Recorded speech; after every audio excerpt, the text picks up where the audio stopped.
umuhimu wake ni kwamba hii misitu ya mikoko ambayo katika sehemu hii tuko na hektari kama 37,000 katika area ya Lamu, lakini kwa hii management plan tuko na hekta kama 3,000 ambazo ni muhimu sana katika uchumi wa sehemu hii na mambo ya viumbe za bahari. Kwa hivyo yetu ni kwa kuja hapa kukutana na wananchi ili kwamba hii management plan itawaongoza vile watahifadhi hiyo misitu na vile wao wenyewe wataweza kusaidika kwa njia moja ama nyingine.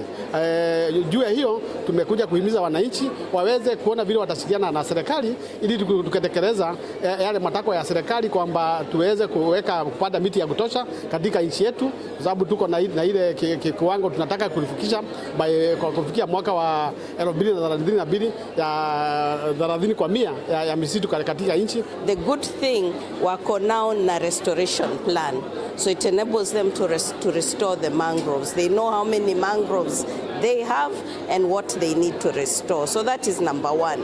The other thing the plan then enables them to do is to also combine restoration with livelihood activities. So the community wame-identify hizo livelihood activities that they want to do.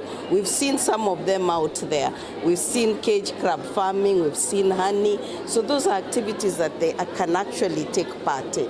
So that is what the plan actually addresses. Hii rasilimali yetu ya mikoko ina faida mingi sana kwa mazingira na hata kwetu sisi jamii. Kusema kweli, tangu jadi sisi kama jamii ya Mkunumbi tumekuwa tukitegemea hii mikoko kwa upande wa ujenzi, na vile vile pia ni njia ya mapato, tunauza hiyo miti. Na sasa tumesema hii rasilimali ni jukumu letu sisi kama jamii kusimama kidete ili kuweza kuilinda, kwani sahihi inaanza kupotea polepole. Sasa tusiposimama kuweza kuiregesha ile miti ambayo inapotea, huenda kizazi kijacho ikasikia tu ni historia kulikuwa na mikoko. Tukiangalia ramani ya Kenya, hasa hii sehemu ya Lamu, kuna maeneo mengine ambayo yamebaki peupe, lakini si kwamba mikoko imekatwa. Kwanza ningependa kushukuru wanalamu sana kwa sababu wanaielewa jinsi ya kuitunza mikoko na hawajaweza kuiharibu sana.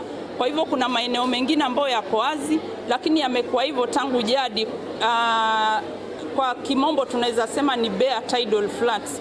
Zinatumika na bayoanuai kwa njia nyingine tofauti.